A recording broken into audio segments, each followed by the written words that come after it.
Para este servidor es un placer compartir con ustedes la palabra de Dios. ¿Qué está pasando en el mundo? ¿Por qué tantos vientos de guerra? ¿Qué está ocurriendo? Realmente Dios lo que quiere es llamar nuestra atención, la atención de la humanidad entera. Tu atención. ¿Por qué? Porque los días ya son finales, estamos en los últimos días de este planeta. Hace poco tiempo estuve predicando en un pueblo de unos 30,000 habitantes y en la congregación solo habían 30 miembros. Ahí usted puede sacar más o menos la cuenta del interés que hay en el mundo en cuanto a la predicación del Evangelio, en cuanto a buscar la santidad.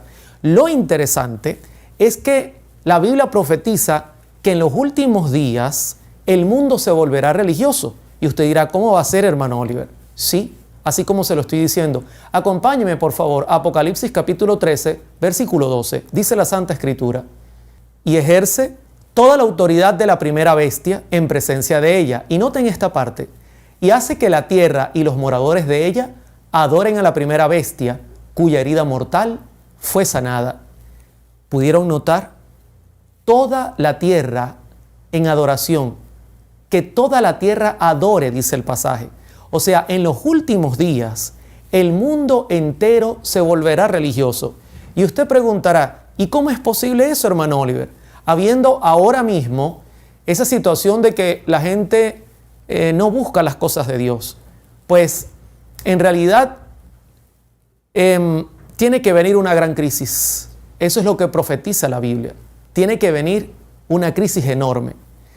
Hay un sociólogo llamado Michael Barkun que en un libro presenta algunas características en cuanto al patrón de pensamiento. Para que usted tenga idea, hoy día el patrón de pensamiento o el paradigma que tenemos es buscar lo secular, buscar aquellas cosas que el mundo ofrece, la diversión, el pecado y nada espiritual. Este sociólogo, que no escribe para el cristianismo, lo que hace es un estudio, él dice que hay dos formas de que el hombre cambie su patrón de pensamiento. Una de ellas es a través de muchos años, pero sabemos que esa no es nuestra opción, porque todas las señales se están produciendo de manera muy rápida. Ahora, la otra opción que él ofrece y que él presenta después de sus estudios es que venga una gran crisis que cambie el panorama del mundo y entonces la gente de manera inmediata se vuelva religiosa. Quiero compartir dos citas de su libro. Dice: los desastres crean condiciones particularmente propicias para la alteración rápida de los sistemas de creencia. Por lo tanto, podemos decir que los desastres crean condiciones particularmente propicias para que ocurran cambios rápidos de paradigmas. En pocas palabras, los desastres, las grandes crisis, pueden crear un cambio rápido en el pensamiento. El mundo que está perdido en los pecados, que está frío, de repente se puede volver rápidamente religioso. Otra cita interesante: los desastres ofrecen circunstancias naturales inusuales para la adopción súbita de nuevas creencias. La adopción súbita de nuevas creencias. Un cambio inmediato, un cambio súbito, no que necesite mucho tiempo, sino que repentinamente una gran crisis mundial hace que el mundo se vuelva religioso, como lo presenta Apocalipsis 13. Pero quiero que noten que nuestro Señor Jesucristo, que sabía todas estas cosas, no habló de señal en forma singular, sino de señales en forma plural. En Mateo 24:6 dice: y oiréis de guerras y rumores de guerras. Mirad que no os turbéis, porque es necesario que todo esto acontezca, pero aún no es el fin, porque se levantará nación contra nación y reino contra reino, y habrá pestes, hambres y terremotos en diferentes lugares. Cristo comparó las señales de su segunda venida con una mujer en proceso de parto. Cuando mi esposa dio a luz a mi hija, yo recuerdo esa noche que al romper fuente yo le preguntaba si le dolía mucho y cuán rápido venían los dolores. Al principio los dolores eran suaves y cada cierto tiempo sentía algo, pero a medida que llegaba el momento del parto, los dolores fueron más fuertes y mucho más seguidos. Así Cristo comparó las señales que vendrían de menos a más en intensidad, y no solo en intensidad, sino también una tras la otra, o sea, serían rápidas y sucesivas. Ahora, usted dirá, hermano Oliver, ¿y cuál debe ser nuestra reacción en medio de tantas cosas que están pasando en el mundo? Nosotros como cristianos, ¿qué debemos hacer? Quiero citar Mateo 24:32 y dice la Escritura, de la higuera aprended de la parábola. Cuando ya su rama está tierna y brotan las hojas, sabéis que el verano está cerca. Verso 33, así también vosotros, cuando veáis todas estas cosas, conoced que está cerca a las puertas. Como cristianos, todos debemos entender y reconocer que las señales se están apresurando. Y entonces prepararnos cada día. Hay gente que me dice, hermano Oliver, tengo miedo que llegue esa gran tribulación y que yo no la pueda superar. Y siempre les respondo, tu trabajo es superar la prueba de hoy. Si tú pasas la prueba de hoy y te concentras luego mañana en la prueba de mañana y así sucesivamente, cuando llegue el momento de la gran prueba estarás listo y podrás superarla. Ahora, lo interesante es que no solamente nosotros necesitamos prepararnos, sino también advertir al mundo.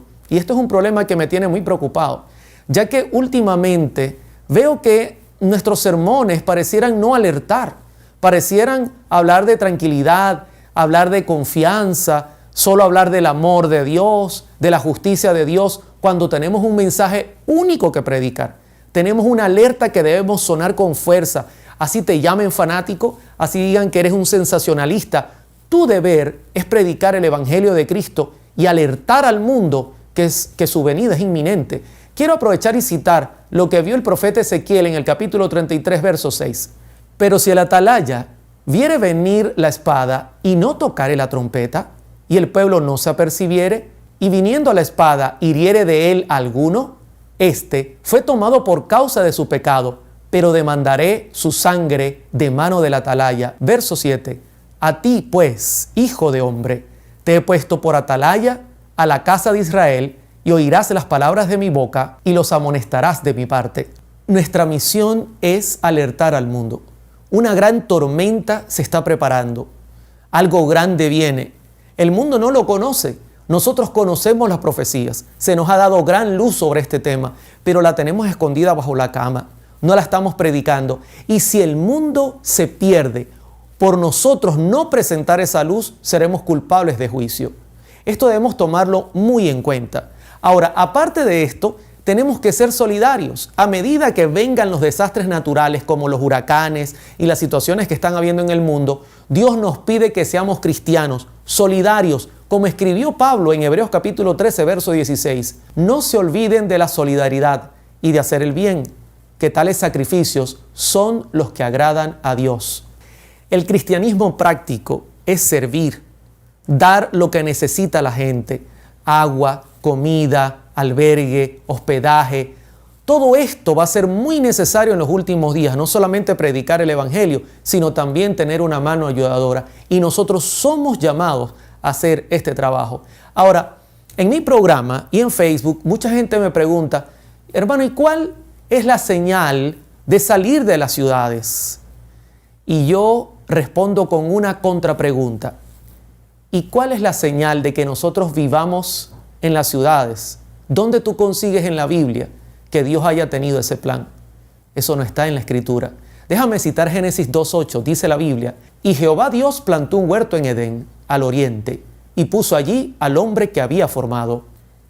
El plan de Dios nunca fue que el hombre viviera en grandes ciudades, en selvas de bloque, ladrillo y cemento, nunca, lleno de humo, de smoke y de tantas cosas que se ven. El plan de Dios es que el hombre viviera en lugares abiertos, en medio de la naturaleza. Pero lamentablemente nosotros nos hemos acostumbrado a las ciudades. Ahora, tú dirás, hermano Oliver, pero si no estamos en las ciudades, ¿cómo se predicará el Evangelio allí? Fíjense que la sierva del Señor, presentando una cita bien interesante, Elena de White, dice lo siguiente: muchos tendrán que trabajar laboriosamente para ayudar a abrir el camino, pero hasta que sea posible salir.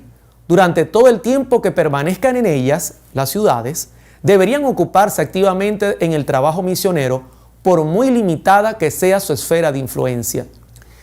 El único motivo que nos puede mantener en una ciudad es predicar el evangelio. De hecho, yo vivo en una ciudad pequeña y el motivo por el cual yo estoy acá es porque manejamos una serie de emisoras que amerita mi presencia en este lugar y manejar todos los sistemas, trabajando dedicado a hacer la obra misionera. En mi esfera hago mi mayor esfuerzo. Pero lógicamente el llamado de Dios es que si tú no estás haciendo esto, pues comiences a hacer planes. En otra cita ella dijo: en armonía con la luz que me fue dada, insto a la gente a salir de los grandes centros poblados. La perversidad de nuestras ciudades aumenta y cada vez resulta más evidente que los que permanezcan innecesariamente en ellas correrán el peligro de perder sus almas. Elena de White lo vio claro. Vivir hoy día en las ciudades es muy peligroso y podemos hasta perder nuestra salvación. Así que nosotros deberíamos ya tener planes de salir si aún estamos en ellas, de comenzar a prepararnos. Ahora, algunos me preguntan, ¿acaso no es la ley dominical y la unión de la iglesia y el Estado la primera señal que Dios nos da para salir de las ciudades? Déjame decirte que no.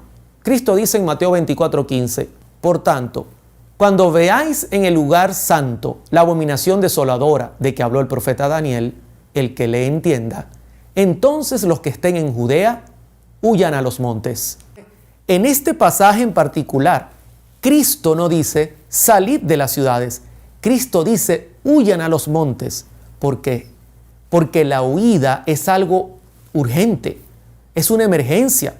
El mundo ya habrá pasado por ciertos conflictos que habrán devastado buena parte del planeta. Y para colmo, unir la iglesia y el Estado traerá mayor maldición y mayores juicios. Así que el mundo estará en gran catástrofe, en gran crisis. ¿Saben que es difícil? Comenzar a buscar venta de nuestra casa, de nuestros carros, de nuestras cosas en la ciudad para podernos ir a vivir a una montaña. Ese no será un buen momento. El momento es ahora de prepararse. Ahora, ¿qué beneficios traen vivir en el campo? Beneficia tu salud física, beneficia tu salud espiritual. Hay aire puro, hay agua pura, hay alimentos que tú mismo puedes sembrar, inclusive en el trabajo te beneficia al trabajar la tierra. Además, estás lejos de las ciudades, que serán el foco de los juicios de Dios. Trae tantos beneficios que yo podía pasar un rato aquí bien largo contándolo. En cambio, ¿qué cosas dañinas traen vivir en una ciudad? Por supuesto, el pecado que abunda y que sobreabunda, la maldad, los asesinatos. Aparte, por ejemplo, en Venezuela hay escasez de comida en las grandes ciudades. No hay agua, hay problemas con la energía eléctrica, tantas dificultades. Hoy vemos en Puerto Rico cómo hay tantos problemas, están en crisis, no hay alimentos, no hay para dónde correr. Todo esto trae como consecuencia que los que viven en las ciudades pasarán grande molestia. Tengo amigos que viven en el campo en Puerto Rico y no ha sido lo mismo que aquellos que viven en las ciudades. Ahora, ¿cuál debería ser la manera correcta para nosotros poder salir ordenadamente? Yo te recomiendo que no lo hagas alocado. No es que vamos a salir corriendo y yo que no sé sembrar, que yo no sé de tierras, que yo no sé de nada y voy a vender todo y me meta yo en un problema. No, calma. Hay que hacer las cosas bien premeditadas. Por eso ahora tenemos tiempo de hacerlo. Y fíjate que en Lucas 14:28 Cristo dijo, porque ¿quién de vosotros, queriendo edificar una torre, no se sienta primero y calcula los gastos a ver si tiene lo que necesita para acabarla? No sea que después que haya puesto el cimiento y no pueda acabarla, todos los que lo vean comiencen a hacer burla de él, diciendo, este hombre comenzó a edificar y no pudo acabar. Creo que para ti no es nuevo saber lo que está pasando en el mundo. México en crisis. Huracanes han colapsado parte de Estados Unidos y las islas del Caribe. Hay vientos de guerra en el mundo. Y entonces por eso Cristo dice, calcula tu salida, prepara todo bien, piensa, busca sabiduría, pero hazlo ahora que hay tiempo. No esperes la última señal, que es la unión de la iglesia y el Estado. No, ahora es el momento. Hazlo con calma, ordenadamente, para que todo te salga bien. Dios estará bendiciendo ese esfuerzo. Hermanos, la crisis se avecina. Una tormenta terrible está por sobrecogernos.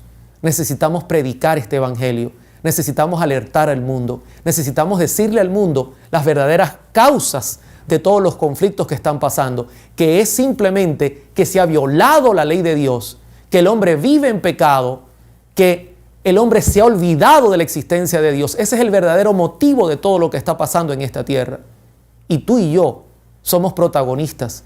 Necesitamos levantar la voz, llamar a las personas a arrepentirse y a prepararse, porque la venida de Cristo está muy cerca. Que Dios te bendiga y que Dios sea tu paz.